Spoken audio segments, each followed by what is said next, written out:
नमो अरिहन्ताणं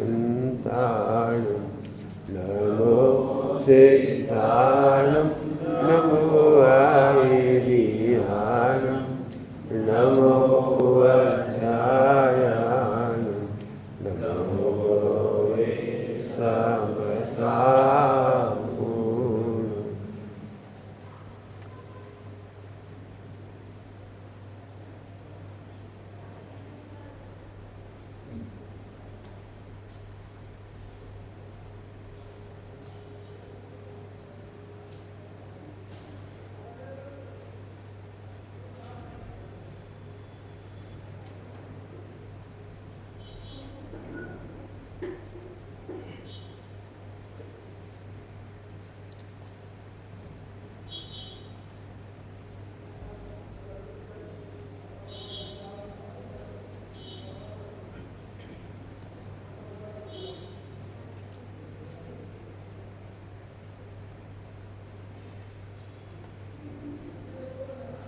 नमः समय साराय स्वानुद्याचकास्ते चिस्वावाय भावाय सर्वभावान्तरचि।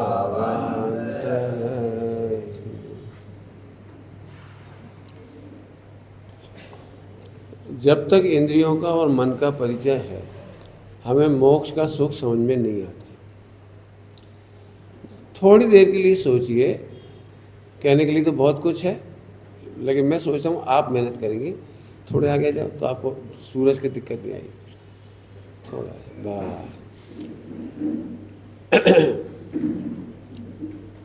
मोक्ष में सुख की जितनी हमें कल्पना है कि दुख है, यूँ तो मैं इतना ही कहूँगा कि जिन्हें शांति से पूरे लॉजिक पढ़ने हों,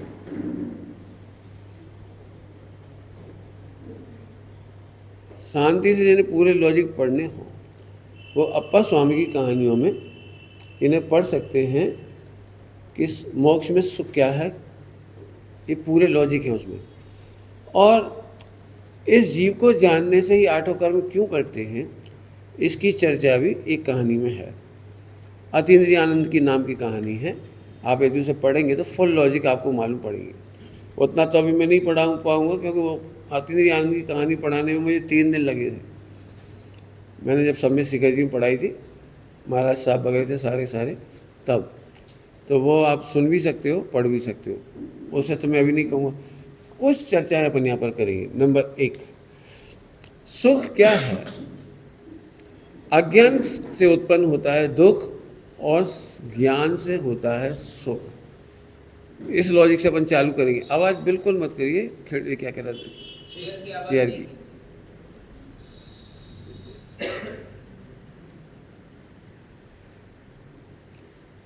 आगे जो हर जगह आ जाओ, यहाँ आ जाओ, बहुत जगह इधर आ जाए, कोई दिक्कत नहीं, आ जाओ।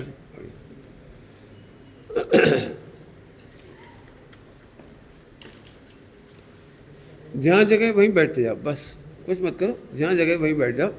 अभी कोई गाइड नहीं करेंगे किसी को, बैठते जाएंगे जहाँ। शुरू करता हूँ। अज्ञान से दुख होता है और ज्ञान से सुख होता है। यदि ये फार्मूला सेट हो जाए तो फिर हमें सिद्धालय का सुख समझ में आ जाएगा। थोड़ी देर के लिए हम मान के चलते हैं कि आपको किसी प्रकार का शारीरिक दंड नहीं दिया जा रहा है, आपके पत्नी बच्चों को हैरान नहीं किया जा रहा है, आपका 1 पैसा कम नहीं किया जा रहा है, खाने की पीने की सुख सुविधाओं में कोई कमी नहीं की जा रही, तब तो आपको दुख नहीं होना चाहिए ना। क्या लगता है? आपको कोई टच भी नहीं करेगा, आपको कोई टच भी नहीं करेगा, आपको 1 पैसे की कमी नहीं होगी, सुविधाओं में कोई कमी नहीं होगी, खाना पीना वस्त्र एसी कूलर पंखा कोई कुछ नहीं होगा। ओके, अब आपको दुख होना चाहिए कि नहीं होना चाहिए? फुल फैसिलिटी है, आपको दुख होना चाहिए कि नहीं होना चाहिए? अब हम इसे प्रूव करके देखेंगे इस थ्योरम को कि होता है कि नहीं होता है। आप बिल्कुल सेट कर लीजिए, आपको जो जो चाहिए वो सब है, उसमें कोई कमी नहीं होगी। केवल हमने आपका नाम एक कागज़ की स्लिप पर लिखा, आपका नाम कागज़ की एक स्लिप पर लिखा और सभी के सामने जोर से बोला, फाड़ करके, जूतों के नीचे रख करके, जय रही। अब कौन का नाम लूँ? मैं नाम नहीं ले सकता हूँ, किसका नाम लूँ? आप अपना नाम समझ लीजिए। ये रही, चिल्ला करके बोला। आपको तकलीफ नहीं हो रही ना? आपके नाम को लेके मैंने सबके सामने स्लिप फाड़ी है और पैरों के नीचे कूचा है, जूतों के नीचे। आपको तकलीफ नहीं होगी ना? क्यों, काय की तकलीफ हो रही है? देहात से सारी फैसिलिटीज है, इस समय आपको तकलीफ हो रही है मान कसाई। तुमने मेरी इंसल्ट क्यों की? जब कभी कोई आपकी बुराइयां करता है उस समय आपका एक पैसा नहीं घटता, स्वास्थ्य नहीं घटता, संपत्ति नहीं घटती, सुविधा नहीं घटती है। केवल आपको एक समाचार मिलता है कि फला ने मेरे बारे में ऐसा कहा। उस समय आपको दुख क्यों होता है? पहले ही कह दिया था कि देहात से सारी सुविधाएं एज इट इज हैं। बोलो आपको दुख क्यों होता है? इसका मतलब है इस सारी सुविधाओं से सुख नहीं होता, मान के अभाव से सुख होता है। यदि हमारे पास मान का साय नहीं हो तो कोई दुखी करने में समर्थ नहीं है। दूसरा एग्जाम्पल लीजिए, जैसे ही आपको मालूम पड़ा, इसी को ले लीजिए, ऐसे ही मालूम पड़ा नमन, इस हिंदुस्तान में कितने नमन होंगे? बहुत सारे होंगे, लेकिन हमने ये कहा था रे रहे नमन, भयंकर आंखें चढ़ा करके और खा पाया। तो आपको तकलीफ हो रही थी, आपको बहुत क्रोध आया, ये दूसरा दुख हुआ, ईगो हर्ट हुआ और क्रोध आया, आप डबल दुखी हुए, आप मेरे पास लड़ने आ गए। तो मैंने कहा नहीं नमन बेटे, आप नहीं, वो नमल खंडेलवाल उज्जैन का रहने वाला है। ओ वो, अरे नमन में एकत्व का दुख था। नमन नाम तुम्हारा भी नहीं है, उसका भी नहीं है, लेकिन लोग व्यवहार चलाने के लिए तुम्हारा नाम रख दिया कि नमन। तुम तो आत्मा हो। ये दुख कहाँ से आया? समझ में आ रहा है? दुख अज्ञान में से आ रहा है। ये दुख अज्ञान में से आ रहा है। आपको लगता था मेरा नाम नमन है, लेकिन नमन तो बहुत है। यदि मैं कहूँ नहीं नमन जैन, तो भी नमन जैन एक नहीं है। नमन अन्य जातियों में हो सकते हैं, लेकिन जैन श्वेतांबर जाति में भी हो सकते हैं। श्वेतांबर जाति में नहीं, राजनांदगांव में भी हो सकते हैं। हम बेकार में ही दुखी हो रहे थे। जैसे हमें सम्यक ज्ञान हुआ कि मैं नमन नहीं, वो दूसरे नमन की बात है। समाचार पत्र में क्षमा, नमन को फांसी दी जाएगी, और नमन पढ़ के हंस रहा है। क्यों हंस रहे हो आप? क्योंकि हमें मालूम है ये नमन शॉर्टकट लिखा हुआ है नमन, लेकिन वो नमन कोई और है। मतलब नमन शर्मा है, जिसने पिछले दिन आतंकवादी की घटना की थी और वो अरेस्ट हुआ था और उसे आज फांसी होनी है। इस समय भी नमन अकेला लिखा था वहाँ, क्योंकि आम पब्लिक को पता है कि नमन कौन। आप पढ़ करके भी हंस रहे, क्योंकि इस समय सम्यक ज्ञान है कि नमन लोग समझेंगे मैं, लेकिन मैं नहीं हूँ, मेरा कोई चक्कर नहीं है उसका। अब आप समझिए, सम्यक ज्ञान से सुखी होते, अज्ञान से दुखी होते। इतना कहकर जब मेरी आंख चढ़ी ना, इसी में बहुत कुछ इशारा कर दिया मैंने स्टाइल से ही। पूरा का पूरा दुख अज्ञान का है। कितने चाहिए आपको? 1 करोड़ रुपए का प्रॉफिट हुआ आपको, ठीक है, 1 करोड़, और 1 करोड़ का बाद में लॉस हो गया।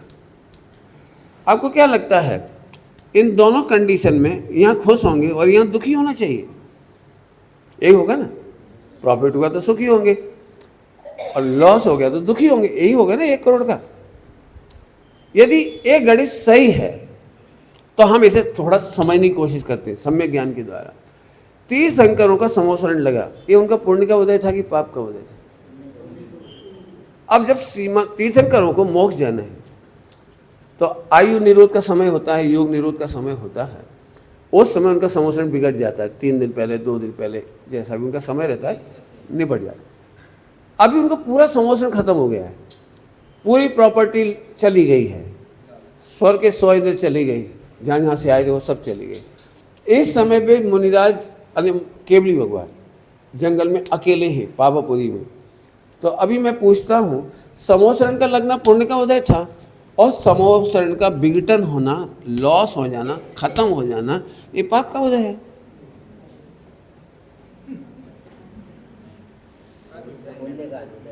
वो तो हमने समझा दिया इसलिए बोल रही हूँ। आपको क्या लगता है, क्या यही लिखा है?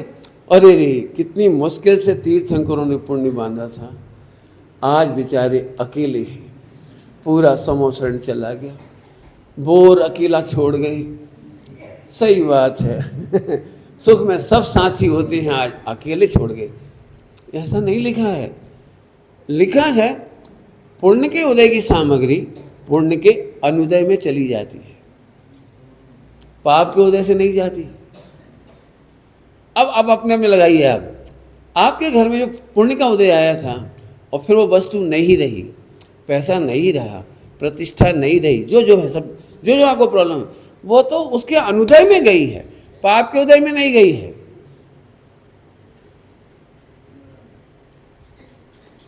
और एग्जाम्पल लीजिए, एक स्त्री 25 या 40 साल की उम्र में विडो हो गई है, विडो हो गई। तो अभी मेरा प्रश्न है, ये विधवा हुई है, इसका पति एक्सपायर हो गया है, तो इसमें पत्नी के पाप का उदय है या नहीं? बोलो, पत्नी के पाप के उदय से मर गया ना वो।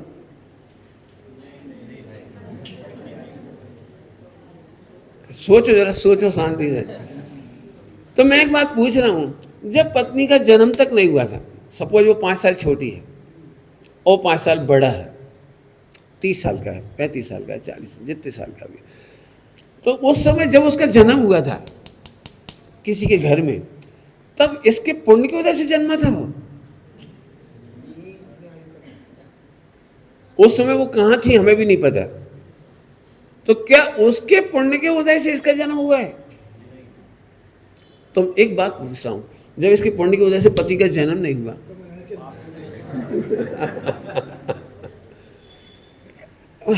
आपको क्या बताऊं, चारों अनुयोग में यदि आप सम्यक ज्ञान लगाओगे, जबरन का दुख है। जब मेरा पाप का उदय, मेरे पाप का उदय, मेरे पाप का उदय है, पाप का उदय नहीं है, अज्ञान का उदय है। और इस अज्ञान के उदय को शास्त्रों में सरल भाषा में कहते हैं मोह का उदय। मोह का उदय मतलब कोई कर्म बंधा है इसलिए नहीं, तू अभी मोहित हो रहा है, अज्ञानी हो रहा है, ये तेरे पाप का उदय है। माने वर्तमान का अज्ञान ही पाप का उदय है या मोह का उदय है। यदि हम इस तरह से विचार कर लें, अब आप मेरे को दुखों को ला के दिखाओ, कहाँ से दुख होंगे? पुण्य के उदय में शरीर स्वस्थ था, पुण्य के अनुदय में शरीर अस्वस्थ हुआ। हुआ क्या ये तो बताओ, समझाओ तो मुझे क्या गजब है। अब आप जितने प्रश्न पूछेंगे, केवल मैं आपको शास्त्रों के आधार से सम्यक ज्ञान कराऊंगा और कुछ नहीं कराऊंगा। हम क्या सोचते, पंडित जी शास्त्र मत सुनाओ, आप तो ये बताओ कि मेरा दुख दूर कैसे हो। मैंने ये देखा है, जब भी आप में से कोई मेरे से मिलता है, पुरुष या स्त्री, मैं इसलिए मिलता नहीं हूँ, क्योंकि नहीं मिलता हूँ कि मुझे पता है उस समय केवल आप शॉर्टकट ढूंढते हैं कि आप हमारा दुख दूर कर दो चाहे मंत्र से कह दो, चाहे तंत्र से कह दो, चाहे कोई आप हमें कोई सजेशन दे दो, कुछ कर दो। और मैं कहता हूँ भले आदमी, तेरे पास दुख का कारण ही नहीं है। एक भजन है, काहे तुम बिन कारण दुख भोगो। बहुत अच्छा भजन है, पूरा ही भजन बहुत जोरदार, जब याद आता तो ऐसा लगे पूरा गाओ। तुझ में सुख को न टोटो, सिद्ध समान अवलोको। एक सुना रहा हूँ थोड़ा थोड़ा इसका। तुझ में सुख को न धोको, काय में धोखा, यहाँ में काहे को धोखा है। बहुत अच्छा भजन है, वो तो मैं नहीं सुना रहा हूँ। अब मुझे बता दो, बिना कारण दुखी होने का नाम है मोह। अब सुबह जो पढ़ाया था उससे भी ले लो आप, पंडित जी जल्दी मोक्ष हो जाए, बहुत तंग हो गए हम, बहुत तंग, अब जल्दी मोक्ष हो जाए। अब ये भी सम्यक ज्ञान का अभाव है। जल्दी कैसे हो जाएगा, जल्दी कैसे हो जाएगा? इसे कुछ उत्तर समय दे दिए, गारू के 9 महीने। तुम्हारे कहने से जल्दी थोड़ी होगा, काम समय से होगा। यह तो ऐसी बात हो गई, रेलवे स्टेशन आप 2 घंटे जल्दी पहुंच गए, ट्रेन के अराइवल राइट टाइम से भी 2 घंटे पहले। अब हाँ जल्दी कर रहे, जल्दी आ जाए, हे प्रभु जल्दी आ जाए, हे प्रभु जल्दी आ जाए। आप ट्रेन के अराइवल टाइम से 2 घंटे पहले आ गए, तो आपकी उतावली से क्या होगा? आपने देखा है कई बार लोग विंडो में बार बार जाते हैं, उसको बार बार पूछते हैं। पहले तो लिखते थे ना, वो लिखते थे, बताते थे, तो बहुत। लेकिन अभी भी आपने देखा होगा, अरे भले आदमी टाइम से आएगी ना, क्या रास्ता है आप बता दो, टाइम से आने वाली चीज टाइम से ही होगी। इसलिए मैंने सुबह कहा था, वो आश्रव है। जल्दी मोक्ष जाने की तैयारी या सोच या विचार आश्रव बंध है। आश्रव बंध माने दुख है, पाप है, अज्ञान है। तो फिर हम क्या करें पंडित जी? अब डर ये लगता है कि हम स्वच्छंद ना हो जाएं, प्रमादी ना हो जाएं, हम लापरवाह नहीं हो जाएं। मैंने हमको क्या लगता है, हम घबराएंगे और जल्दी जल्दी करेंगे तो ज़्यादा पुरुषार्थ करेंगे। इसको हमारे पंडित साहब ऐसा दृष्टांत देते हैं, इसका भी दृष्टांत दिया। रेलगाड़ी में एक आदमी इसलिए दौड़ रहा था कि एक तो ट्रेन दौड़ रही है और मैं भी दौड़ रहा हूं, तो दिल्ली जल्दी पहुंच जाएंगे। हो गया, समझ आया कि नहीं आया? कि आपको क्या लगता है, ट्रेन तो चल ही रही है और हम भी ट्रेन में दौड़ेंगे तो फिर क्या हो जाएगा? जल्दी पहुंच जाएंगे। भाई समय से होगा, इसके लिए अभी मैं ज़्यादा एग्जाम्पल नहीं देता हूँ, ठीक है। तो अब सम्यक ज्ञान, जैसे मैंने मान और क्रोध घटा के दिखाया है, अरबों रुपया होने पर भी आदमी दुखी है, तो लोभ कसाय का दुख है। अब इस अरबों रुपए के होने पर भी और पैसा और पैसा और पैसा, तृष्णा, उसकी वजह से दुखी है वो। ओके, अभी अपन एक बात सोचो, अभी सम्यक ज्ञान करो। इसके पास 5,000 करोड़ रुपए है, समझिए 5,000 करोड़, ठीक। अब इसे फिर भी लालसा है कि 100 करोड़ और हो जाए, लिख दे रहे हैं पर 100 करोड़, ठीक है। कितना करोड़ हो जाएगा जी? ठीक, इतना करोड़ हो गया, बराबर। अब एक काम करती, अब प्रश्न पूछते हैं, इस 100 करोड़ को प्लस करने के चक्कर में ना रात को सोता है, ना दिन को सोता है, ना ढंग से खाता है, लड़ता है, झगड़ता है, बात बात में नौकरों को गाली देता है, बेटों को गाली देता है, तुमने मेरा लाइसेंस रद्द करवा दिया। वो एक्सपोर्ट लाइसेंस होता है चाइना के लिए, मैं एक सिर्फ माल भेज देता तो 1 करोड़ का फायदा होता, उधर से ऐसा हो गया, ऐसा हो गया। आपने देखा हो जो बिजनेस बढ़ाने वाले होते कितने दुखी होते। सपोज यदि वो 5100 करोड़ होता है और इसकी डेथ हो गई, इसकी डेथ हो गई, तो क्या फर्क पड़ा? 5,000 करोड़ छोड़ा था कि 5100 करोड़ छोड़े से फर्क क्या पड़ा? मुझे ये समझना, पूछ रहा हूं। फर्क तो बहुत कुछ पड़ा है, लेकिन 5100 करोड़ छोड़ने में क्या फर्क पड़ा?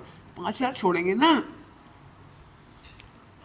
जब छोड़ना ही है तो मेरे को एक पिताजी ने अपने बेटे की शिकायत की, बहुत संपन्न पिताजी थे और बेटा की रुचि लग गई थी, तो वो ये कहते, पंडित जी इसे समझाओ, इसका भी कुछ कर्तव्य है, व्यापार देखे संभाले, इसका भी कोई कर्तव्य है, आखिर मैं कब तक कमाऊंगा? ऐसा प्रश्न किया। तो मैंने कहा वो पूर्व जन्म से इतना पुण्य कमा के आया कि तुम जैसा नौकर मिला है तो वो क्यों कमाए?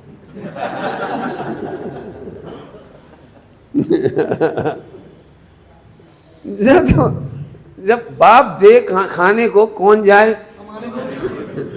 जब तुमने इतना इतना पैसा कर दिया है कि उसका ब्याज में 1 करोड़ का साल आ रहा है, खाने वाला कोई है नहीं, खूब जमीन जायदाद, शेयर मार्केट, गोल्ड सब पटक रखा है। अब बताओ क्यों कमाए? लेकिन साहब फिर भी इसको कुछ तो समझना चाहिए। हर बाप ये समझता है कि जैसे मैं हैरान हो रहा हूं ऐसे ये बेटा हैरान हो, तब ये मेरा ऋण अदा करेगा। मैं भी नरक में जाऊंगा और तू भी मेरे साथ। ऋण अदा करना हो तो चाहो भाई, क्या करें? बोलो अब अभी कोई तकलीफ हो तो बताओ। लोभ से परेशान है, जरा मोक्ष में चल के देखते हैं क्या होता है। आत्मा में एक भी परमाणु बढ़ता नहीं और एक भी % सुख बढ़ता ही नहीं। सब सिद्धों का समान सुख है, ज़्यादा कम की व्यवस्था नहीं है, तो लोभ नहीं होता। समान है सुख तो मान नहीं होता, समान ही है तो क्रोध नहीं होता, और समान ही है तो माया नहीं होती। तो चारों कसायों के अभाव से मोक्ष में सुख सिद्ध हो गया। तुम केवल शरीर की तरफ से कह रहे थे खाएंगे नहीं, पिएंगे नहीं, चलेंगे नहीं, बोलेंगे नहीं, हंसेंगे नहीं, तो मजा क्या आएगा? ये तो आप शरीर की तरफ से कह रहे थे, ये तो आप शरीर की तरफ से कह रहे थे। उस समय उस केवल उस आत्मा की सोचो। अभी सुनना ध्यान से, इस समय भी आत्मा नहीं हंसता है, शरीर हंसता हुआ दिखाई देता है। आत्मा नहीं हंसता है, आत्मा नहीं रोता है, आत्मा नहीं खाता है, आत्मा की शादी नहीं होती है, आत्मा का परिचय नहीं होता है, आत्मा के बच्चे नहीं होते। जरा देखो ना अभी भी। तो अब एक प्रश्न खड़ा हो सकता है, तो फिर हमें सुख लगता क्यों है? यदि आत्मा नहीं खाता और शरीर डेड बॉडी है तो हमें सुख लगता क्यों है? प्रश्न हो सकता है नहीं? हो सकता है ना? तो टोडरमल जी ने इसका जवाब दिया है, आत्मा खाता नहीं और शरीर खाता नहीं और फिर भी सुख तो लगता है। इसका जवाब दिया है, आप ही कल्पना करता है और आप ही सुख मानता है। क्या बोला मैंने? आप ही कल्पना करता है और आप ही सुखी मानता है। अब इसके भी ढेर सारे एग्जाम्पल बनाओ समझने के लिए। दृष्टांत दे रहा हूं, और तो कोई रास्ता नहीं। मंदिर में एक महिला हर महीने नए नए आभूषण पहन के आती है, दूसरी महिला को कोई कमी नहीं है, लेकिन वो प्रतिदिन मंदिर से दुखी होके आती है। काहे के लिए? काहे के लिए? सुना तुमने उनकी?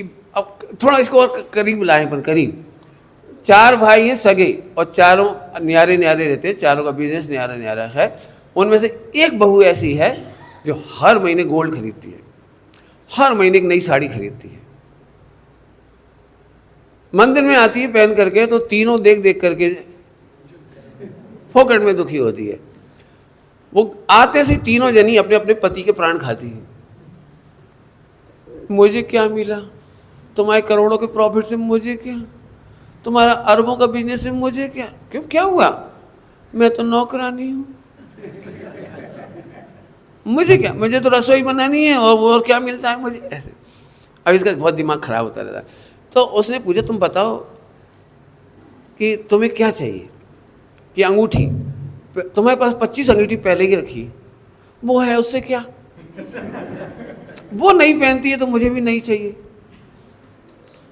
वो साड़ी लाती, तुम्हारे पास 5000 साड़ी हो गई है, दृष्टांत है, 5000 साड़ी। आप मालूम है 5000 साड़ी होने पर भी उसको लगता है कुछ नहीं है, वो जारजेट, वो सरफान, कौन सेफान, वो सिल्क, वो अभी तक मेरे आंखों में घूम रही है उसकी चमक। अब समझ लगा, अब अपन इस सारे परिकर के बारे में एक साथ सॉल्व करती। उससे पूछा कि तुम्हारे पास 50 किलो गोल्ड है, वो पहनती हो? तो खरीद के क्या करोगे? एक दिन दिखाऊंगी ना मंदिर में, और फिर लॉकर पे रख दूंगी। साड़ियों का क्या करोगी? प्रदर्शनी लगाना है। अब तो समझ गए आपको? ये फोकट का तो आप ही कल्पना करता है और आप ही दुखी होता है। करोड़पति की बहू भी रो रो के कहती है, मेरी स्थिति तो नौकरानी से भी ज्यादा नहीं है, नौकरानी को तो फिर भी पगार मिलती है, मुझको तो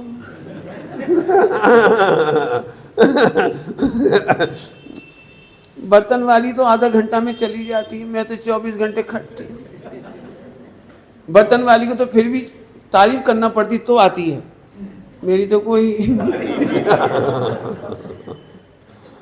क्या करता है? आप ही कल्पना करता है और आप ही दुखी होता है। ऐसे एक एग्जाम्पल नहीं है, लाखों करोड़ों एग्जाम्पल है। तो क्या बताऊं, अब लगा ली ना, मैं तो अब जितने एग्जाम्पल मांगो मैं उतने बता दूंगा बिल्कुल। एक ससुर, मैंने प्रायः देखा है, शादी विवाह में लड़के का बाप कभी सुखी नहीं होता, प्रायः करके। लड़के का बाप, समझ गए हो, लड़के का बाप, क्योंकि उस समय वो नायक का पिता होता है। और मेरा लड़का NRI, एक इकलौता, और उसका पैकेज 1 करोड़, तो बिल्कुल चौड़ी छाती। अब संयोग से समधी पहली बार मिली बारात के टाइम, और बहुत ही एकदम व्यस्त दिमाग में एकदम, तो उनको देख करके हाथ नहीं जोड़ पाए, बैठी बैठी आई आई आई ऐसे नहीं कर पाए, इग्नोर करके चली गई, बाई मिस्टेक, जानबूझ के नहीं। आप समझ सकते हो इसे काय का दुख है। अब आप ही कल्पना करता है और दुखी होता रहता है। फिर जब बहुत बतंगड़ हो गया तब उससे पूछा, आप बताइए तो हमारी गलती क्या है? आपने हमें देख के भी, अभी तो शादी नहीं हुई, अभी तो बारात आई है, आज ये हालत है तो कल क्या होगा? सोचो बेटे कल क्या होगा। देखा होगा आपने, एक छाला नहीं है ऐसा। सास बहू का भी कोई झगड़ा नहीं है, बस सास को लगता है बहू ऐसा करेगी और वैसा नहीं कर पाती। शादी की साल पूरी हुई, साल गिरह, सबसे ज़्यादा दुखी महिलाएं उसी दिन होती हैं। उसे लगता है आज तो उठते से ही पति देवता कहेंगे, हे स्वर्ग की देवी। अब वो कोई डायलॉग ही नहीं दिया उसने, केवल फिल्मों में ही दिखाई दिया था कि क्या कहलाता, एनिवर्सरी, उन्होंने कुछ कहा ही नहीं। फिर उसने याद दिलाने की कोशिश करी, मेरी आंखों में देखो, हाँ क्या है, कीचड़ है। आप ही करना, बहुत मुसीबत है। अब ये जो छाला पड़ता है ना आंखों में कीचड़, यदि वो बहुत प्रेम से कहता आंखों में आंखें डालकर, तेरी झील सी गहरी आंखों में अब खुश जा रही, हाँ अब तुम चाहे कुछ कर लो, ठोक लो ठका कुछ भी कर लो, अब ठीक है। ऐसे मेरे एग्जाम्पल बना देते, अब दुख का पार नहीं। चलिए, तो कल्पना होती अज्ञान में से, और सम्यक ज्ञान में कल्पनाओं का अंत होता है, इसलिए सुखी होते हैं। अब करना नहीं, पूरा पढ़िए, क्रोध मान माय लोभ, 5 पाप का अभाव, 4 कसाय का अभाव, मैंने सप्त व्यसन का अभाव। केवल क्या कहूँ फिर से, जब आत्मा खाता पीता भोगता ही नहीं है तो खाने पीने की भोगने की कल्पना ही दौड़ा रही है। मैं नहीं कह रहा हूँ बेटे, सभी लोग सुनना ध्यान से, सभी लोग, पूरा विज्ञान कह रहा है कि दाल रोटी चावल खाने से जो हेल्थ बनती है वो फास्ट फूड से नहीं बनती, बर्गर से नहीं बनती, कोल्ड ड्रिंक से नहीं बनती, और जो भी मार्केट की जो चाइनीज फूड और फला फूड और ये फूड और कोल्ड ड्रिंक, इनसे नहीं बनती। लेकिन आप ही कल्पना करता है। मैंने भी की थी, क्यों, मैंने विज्ञापन में देखा था, वो खोलता थम्स अप या कोई और ऐसे भी तो वो विज्ञापन देख के मुझे बड़ी आकर्षण था। मुझे लगता था कि कुछ टेस्ट होता होगा। उस ज़माने में 1 रुपये की एक बोतल आती थी, सन 75 की 1 रुपये की एक बोतल आ जाती थी, तो भी हिम्मत नहीं पड़ती थी 1 रुपया खर्च करने की। एक बार मैं बारात में गया था भोपाल, उस दिन फ्री में मिल रही थी सब। उस दिन मैंने 3-4 जितने थे थम्स अप, कोको कोला, भला मैंने सब ट्राई करके देखे। वो अंतिम दिन था मेरा। हट सरना स्वाद। बाद में हमें ऑनलाइन मालूम पड़ा कि उसमें तो कोई न्यूट्रिशन भी नहीं है, वो गंदी चीजें उसके अंदर था। वो मेरा अंतिम दिन था, लेकिन मुझे बड़ा ताज्जुब हो रहा था कि फिर ये सारे पी कैसे रहे। आप ही कल्पना करता है। आपको देखा है, पीने वाले लड़के सड़क पे खड़े रहते हैं, 2-4 लड़कियां खड़ी, 2-4 लड़के खड़े। अब ऐसे अपन कह नहीं सकती खराब है, ऐसे 2 बटन खोल ली, बस पिए जा रहे हैं। रेलवे स्टेशन की चाय की मुझे बहुत ऐसा लगता है बहुत टेस्टी होती होगी। एक दिन ही ट्राई मारी बीना के रेलवे स्टेशन में मैंने लगातार 3 जनों की 3 चाय ट्राई की, साइज की खराब हुई, उसकी अच्छी हुई, एक भी चाय सही नहीं। बाप रे बेवकूफ़ है, 10-10 रुपया में। उस जमाने तो चवन्नी की थी 25 पैसे की, 25 पैसे की चाय केवल उबले पानी के सिवा कुछ नहीं। मुझे समझ में नहीं आती पी कैसे लेती। कुल मिला के मैं ये बताना चाह रहा हूँ, आप ही कल्पना करता। कोई ऐसा बोलेगा तो मुझे सुख होगा, कोई हंस के देखेगा तो सुख होगा, कोई हंस के खिलाएगा तो सुख होगा। ये सारे के सारे अज्ञान के दुख हैं। एक लाइन में कह दो तो सम्यक ज्ञान से एक्सपेक्टेशन ही टूट जाती है, इसलिए अनंत सुख। सम्यक ज्ञान से एक्सपेक्टेशन ही टूट गई, ये अनंत सुख हो गया। अब अपन चलते हैं।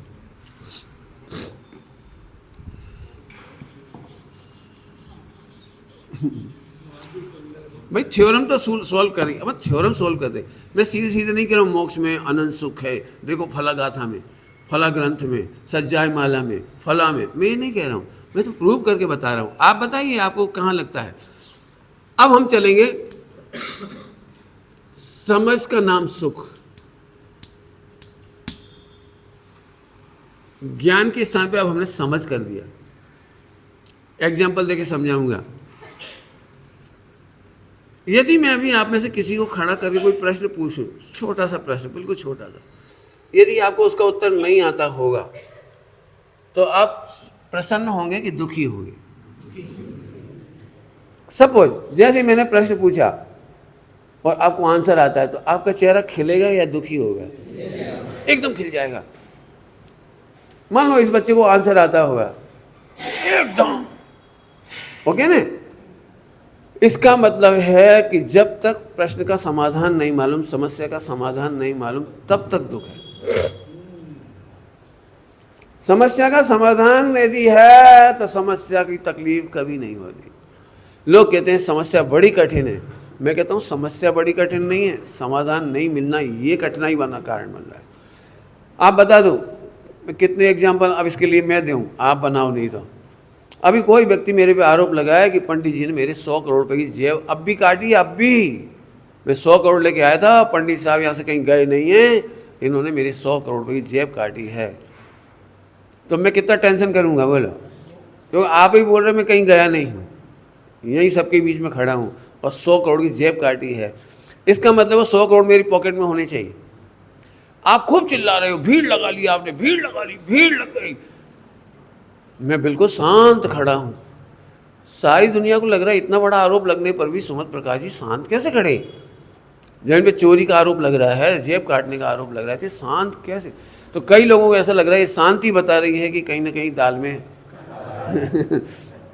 यदि मेरा चेहरा घबरा रहा होता और मैं गिड़गिड़ा रहा होता, प्लीज़ प्लीज़ आप शांत रहिए ना, आप मत बोलिए, तो आप समझ लेते मैं गलत। ठीक है, अब मैं आपसे एक बात पूछ रहा हूँ, अज्ञान में ही तो समस्या के समाधान नहीं मिले थे ना।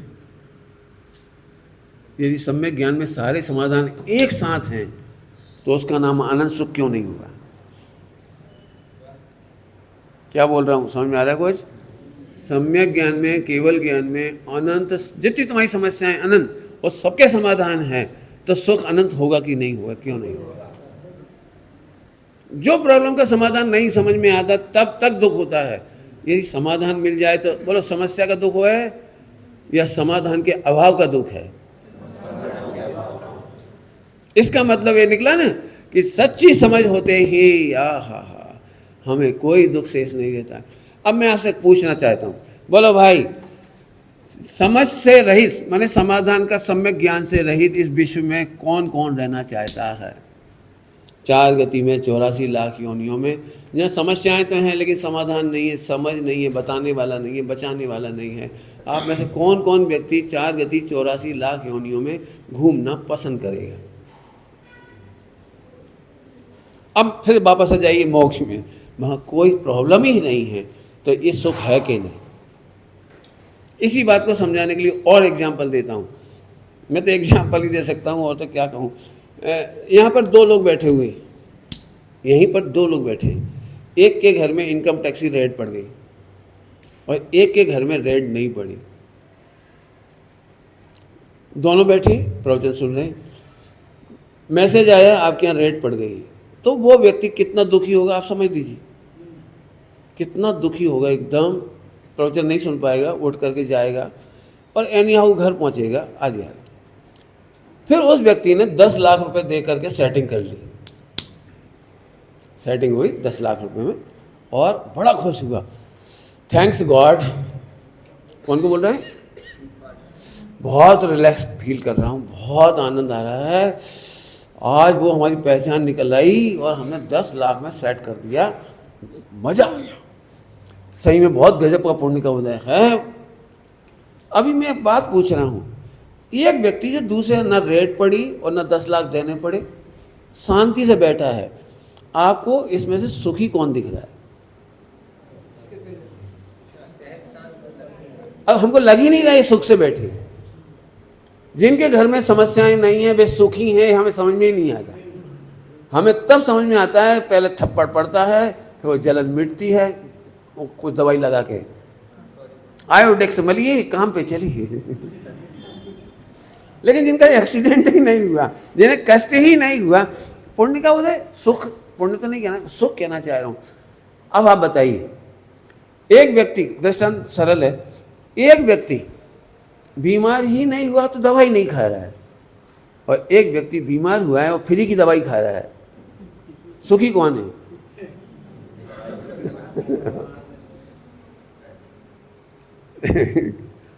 तो मैं अब सोचिए, एक व्यक्ति भोजन कर रहा है और एक व्यक्ति बिना भोजन के सुखी है, तो इनमें से दोनों में से दुखी कौन है?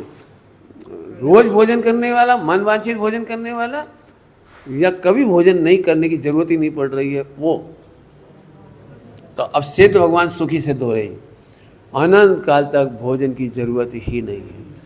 भोजन की जरूरत नहीं तो कमाने की जरूरत नहीं है, लाने की जरूरत नहीं है, पिसाने की जरूरत नहीं है, बनाने की जरूरत नहीं है, साल भर का स्टोर करने की जरूरत नहीं है। स्टोर नहीं करते हैं तो कीड़े कांटे की भी डर नहीं है, घुनने का भी डर नहीं है, एक्सपायर होने का भी डर नहीं है। अभी इन महिलाओं से पूछो कितनी दुखी हैं। पंडित जी जरा नहीं देख पाते तो जीरे में जीभ लग गई, धना में छेद हो गए, आटा ऐसा हो गया, मसाले बहुत दिनों बाद देखे वो सड़ गए, अचार रखा था वो महीने भर साल भर का वो खराब हो गया, बहुत दर्द होता है। एक दिन खोल के देखा तो घी बदबू मार रहा था, अरे यार इतना कीमती घी। एक दिन तेल देगा, एक दिन गुड़ खराब हो गया, पूछो इन्हें कितनी तकलीफ होती। अब ये सारा का सारा दुख मोक्ष में नहीं है, ये सुख नहीं है। अब बोलो किस एंगल से पूछ रहे हैं आप, मोक्ष में सुख क्या है? आंसर सुनो ध्यान से, ऐसे नहीं बैठो, नींद आ रही है आपको, ठंड लग रही है। मैं एक एग्जाम्पल देता हूँ, देखो नींद नहीं लेना, पंखा इसलिए नहीं चलाया अपन ने। देखो खड़े हो बेटे, बहुत अच्छा, बहुत प्यारा बच्चा है, डरना नहीं। नाम आपका? अथर्व। ओहो क्या बात, तेरे नाम का तो परिवार चल रहा है, अध्यात्म। ठीक है, अध्यात्म। अभी बच्चे से तो मैं ज़्यादा नहीं पूछूंगा, लेकिन सपोज मैं इसे भारत के प्रधानमंत्री का फ़ोन नंबर पूछूं और ये बता दे, तो आपको इस बच्चे की कितनी महिमा आएगी? नरेंद्र मोदी का फ़ोन नंबर आने याद छे। इतने मैंने पूछा क्यों, रूस के राष्ट्रपति का फ़ोन नंबर याद है? और इसे फटाफट बता दिया। फिर हमने पूछा क्यों, ट्रंप का फ़ोन नंबर याद है? फटाफट बता दिया। ऐसे मैंने से 200 देशों के राष्ट्रपति, प्रधानमंत्री के फ़ोन नंबर पूछे, राजनांदगांव के कलेक्टर का फ़ोन नंबर पूछा, तहसीलदार का पूछा, फला का पूछा, ये सब बता दे। तो आपको इस बच्चे की महिमा भूल जाएंगे ना आप तो? नहीं, कितने दिन में भूल जाएंगे आप इस बच्चे की महिमा? पंडित जी एक बार जब ये छोटा था, अब तो ये बड़ा हो गया है। आपको ये घटना आज का कब तक याद आएगा? इसकी याददाश्त कितनी अच्छी है। अब जब मैं कहता हूँ इस बच्चे की केवल 200 मेमोरी है और इनको अनादिकाल से अनंत काल तक की सारी मेमोरी है, तो इनकी महिमा क्यों नहीं आई? केवल ज्ञान की महिमा क्यों नहीं आएगी? बैठी बेटे, अनंत सुख की महिमा क्यों, ये अनंत सुख क्यों नहीं लग रहा है हमको? क्यों नहीं लग रहा? वही बात है, सुबह का एग्जाम्पल, पड़ोसन अच्छी लग रही है। मैंने क्या गजब, मैं इतनी अच्छी अच्छी बातें बता रहा हूँ मोक्ष के सुख के नाम पर, और हम इसे पसंद नहीं कर पा रहे। क्या करेंगे? सिर के बल टंगे रहेंगे। अरे गधे, सिर ही नहीं होगा, टंगे क्या रहोगे?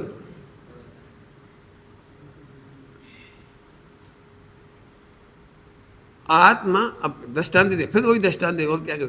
शक्कर का घोड़ा बनाया, मान लीजिए घोड़ा है, हमें कोई मतलब नहीं, बस ये घोड़ा है। तो क्यों बेटे, शक्कर का घोड़ा होगा तो आप इधर से खाओगे कि इधर से खाओगे? घोड़ा के पैर खाएंगे? अरे घोड़ा है कहाँ? शक्कर का घोड़ा कहाँ है? लेकिन शक्कर ही शक्कर है। ऐसे सिद्धों का सिर नहीं है, सिद्धों का आत्मा है। हाँ, पैरों की तरफ हमें अच्छा नहीं लगता, सिद्धों के पैर, हरी गधे हो, मतलब आत्मा ही आत्मा है। ये तो हमने कहा है। बोलो, यदि मैं आपको एक गोल्ड है, यदि मैं समझ लो घोड़ा हाथी जो भी है ना, हाथी बन गया लो। यदि ये हाथी में आपको 1 किलो है, 1 किलो सोना है, और मैं आपको दूंगा, तो आप इतना हिस्सा तो फाड़ तोड़ के फेंक देंगे। वही पैर है, पैर। अब इसका आप थाली बनवा के रोटी खा सकते हो। इसमें सोने के पैरों की हिस्से को कटवा करके थाली बनवा के रोटी खा सकते हो। अरे बोलो, डर नहीं क्या? कौन नहीं खाएगा? अरे पैर है कहाँ? सोना ही सोना है। ऐसे सिद्ध भगवान के पैर और सिर की बात आई कहाँ से? हाथ और पैर और सीने की बात आई कहाँ से? वहाँ तो केवल आत्मा ही आत्मा है। असंख्यात प्रदेश हैं और एक एक प्रदेश पर अनंत अनंत ज्ञान, अनंत सुख है। हम नहीं कल्पना, आप ही कल्पना करता है, आप ही दुखी होता है। सिद्धालय में जाके क्या करेंगे? सिर के बल टंगे रहो। इसको ऐसा लग रहा है जैसे सिर में एक वो लगा है हुक। सिद्धालय के नाम पर बेटा टंगे रहो बेटा।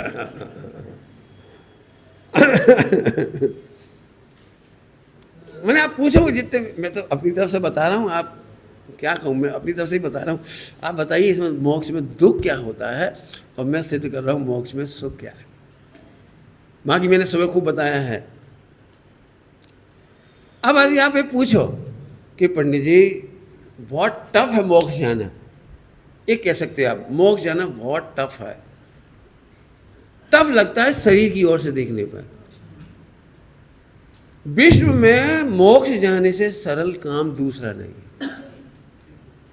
क्या बोला मैंने? मोक्ष से जाने से ज़्यादा सरल काम दुनिया में कोई नहीं।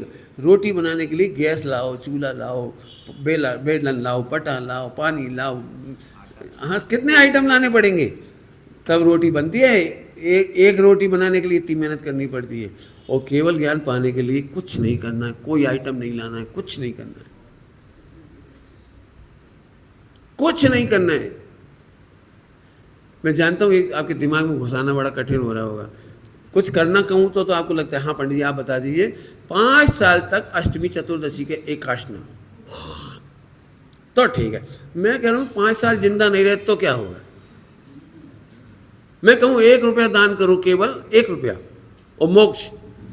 कल्पना करो जिस तारीख में आपको 1 रुपया देना उस दिन आप तारीख ही भूल जाओ तो क्या होगा? 1 रुपया नहीं हो उस दिन तो क्या करोगे? और 1 रुपया लेने वाला नहीं मिले तो क्या करोगे? 1 रुपया देने के समय बेहोश हो जाओ तो 1 रुपया देना सरल नहीं है, कठिन है। नारकियों को सम्यक दर्शन इसलिए हो जाता है कि उन्हें एक्सटर्नल कोई चीज़ नहीं चाहिए। त्रियंश गति को सम्यक दर्शन और अणुव्रत इसलिए सरल हो जाते हैं क्योंकि एक्सटर्नल कुछ नहीं चाहिए। मनुष्य गति में एक्सटर्नल क्यों चाहिए? सोचो सोचो, मैं क्या कह सकता हूँ। तो कितना सरल, मैं उसका एग्जाम्पल देता हूँ। देखिए कितना सरल है। आम का एक झाड़ है, इस पर एक फूल लग गया, फूल लग गया। फूल पैदा करना कितना कठिन है। जब फूल नहीं आना हो, उसका आम का फूल, आम का बोर नहीं आना हो तो कितना कठिन है, सोचो। आप आम के हाथ जोड़ो, पैर पढ़ो, भक्तामर पढ़ो, पार्श्वनाथ की पूजा करो, तीर्थ यात्रा करो, खूब गिड़गिड़ाओ, चरणों में गिर जाओ उसके, तो ही वो फूल पैदा नहीं होता। रसगुल्ला लगाओ उसके लिए, उसकी जड़ों में घी डालो, तेल, जो तुम्हें देगा, अनंत उपाय करने पर भी फूल नहीं आता। और हम कुछ नहीं करते लेकिन समय से फूल आता है। अब मैं पूछ रहा हूं, फूल का आना कठिन घटना है या सरल घटना है? अब एक कदम और आगे बढ़ो। फूल अपने आप आया, इस फूल में से फूल का झड़ना और फूल में से इतनी सी कली आना, धीरे धीरे उसका बड़ा होना, बड़ा। तुम करोड़ उपाय करके एक कली नहीं ला सकते और वो इतनी बड़ी हो गई।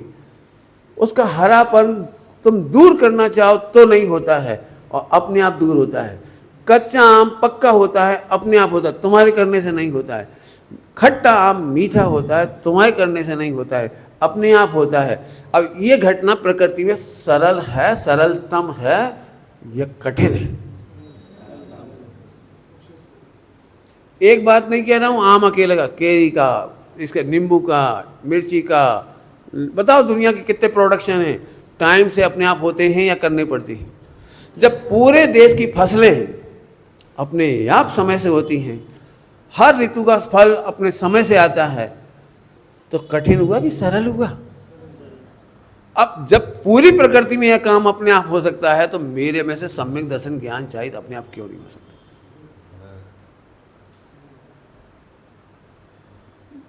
केवल क्वेश्चन मार्क हमारा इधर से है, इसलिए नहीं समझ में आता। इधर से करते हैं तो नहीं आता है। आप में से कोई इंटेलिजेंट आदमी हो तो खड़े हो जाओ, होना मत। जो व्यक्ति कहे कि मेरी बहुत पूछ परख है, मेरी बहुत प्रतिष्ठा है, मेरा बहुत पैसा है और बहुत दिमाग है, मैं चाहूं तो इसी साल बेटी का विवाह कर दूं, है कोई? है कोई कि कोई कर देगा? नहीं होना हो तो माथा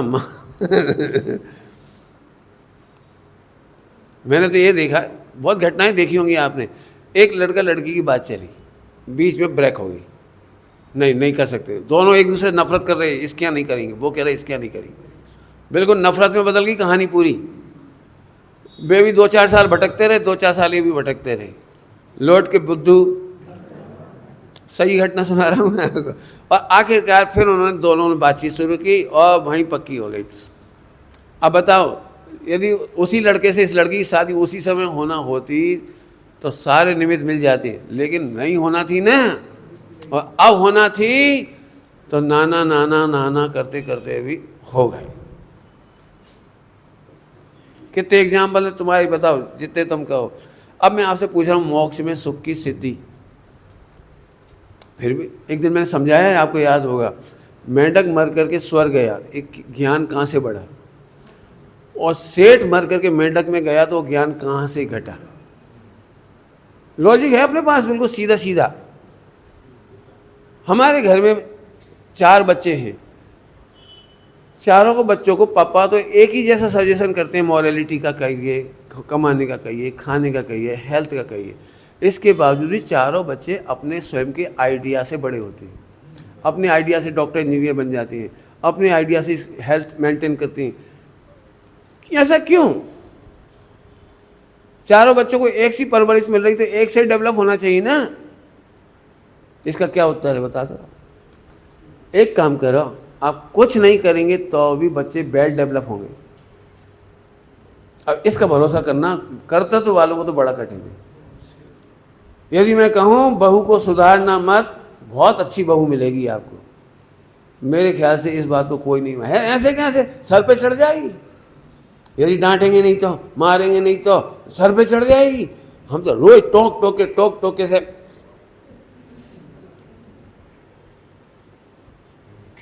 अब जब मिथ्यात्व बैठा तो अब हम क्या करें। तुम्हें झट ऐसा लगता है मैं बहू के इशारों पर नहीं नाच सकती। बहू बिल्कुल ठीक ठीक बात कह रही तो भी इशारे पे नहीं नाच सकती। उल्टा भी होता है, ध्यान रखना। सास के इशारों पे मैं नहीं नाचूंगी, मैं पढ़ी लिखी हूँ और वो एट द फेल है।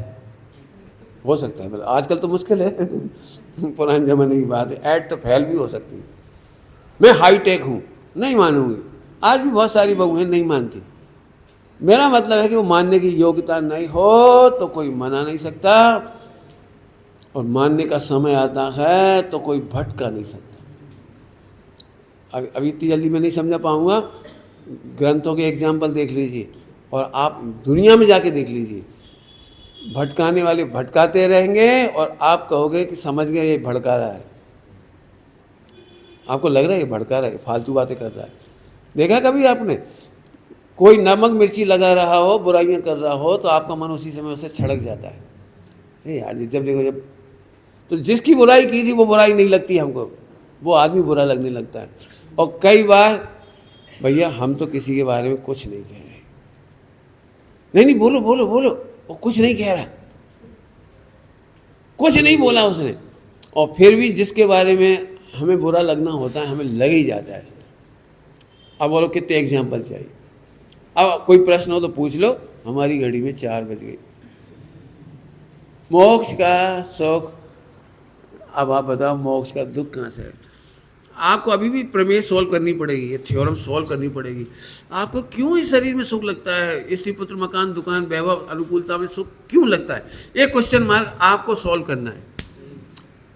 सभी लोग एक बात सुने ध्यान से, प्रवचन सुनने से आज तक किसी को सम्यक्त नहीं हुआ, समूह शरण में भी सुनने से नहीं हुआ, करोड़ों ग्रंथ पढ़ने में भी सम्यक्त नहीं हुआ। क्यों?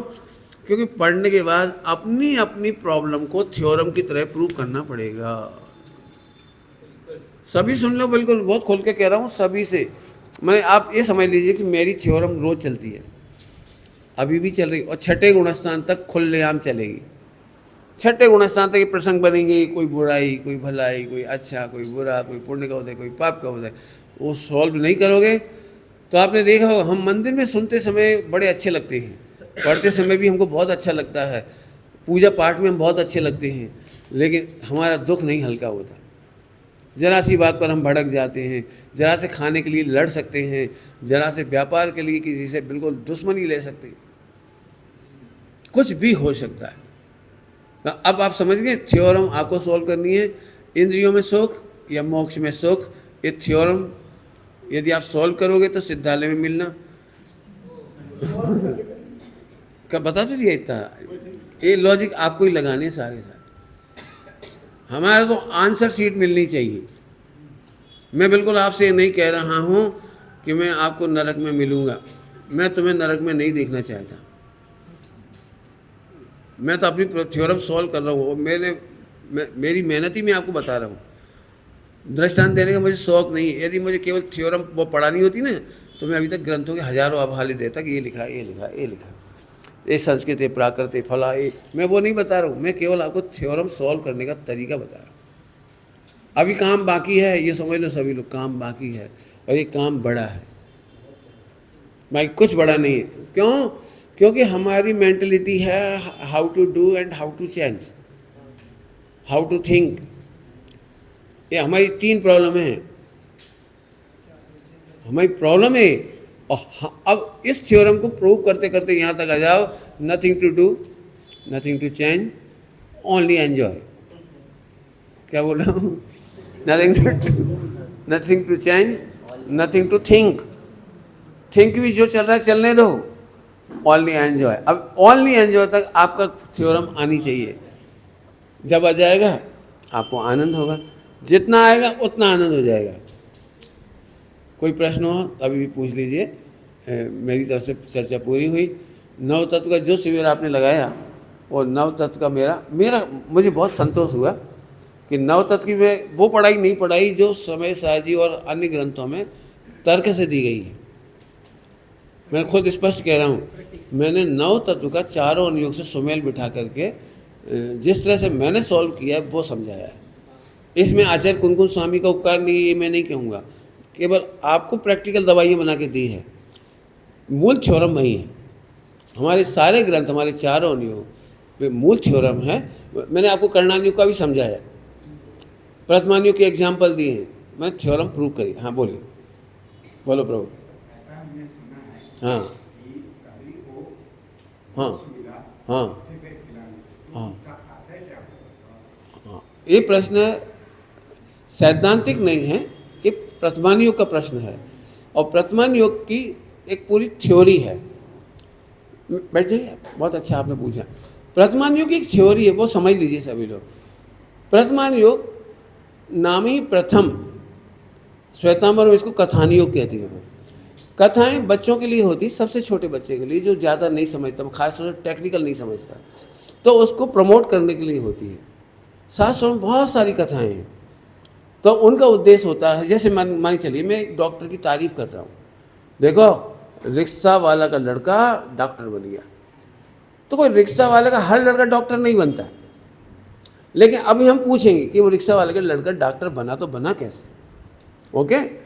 तो अब हम उसे पता लगाएंगे, तो वो कहेगा मैंने नर्सरी से लेकर बाहर तक पढ़ाई की, फिर मैंने प्रैक्टिकल किया, सर्जरी वो सब सीखी, फिर मैंने अलर्ट अनुशासन के साथ, चरणानुयोग माने अनुशासन, चरणानुयोग माने अनुशासन के साथ पढ़ाई की, और जब सिस्टमेटिक तरीके से मैंने चारों अनुयोग का पालन किया, तो आज मैं प्रशंसनीय डॉक्टर हूँ।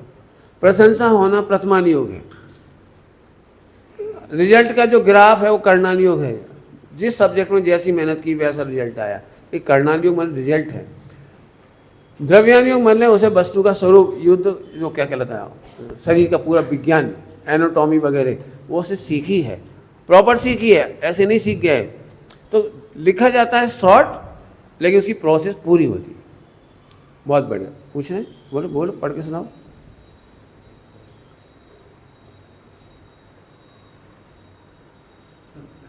हाँ बोलो बोलो,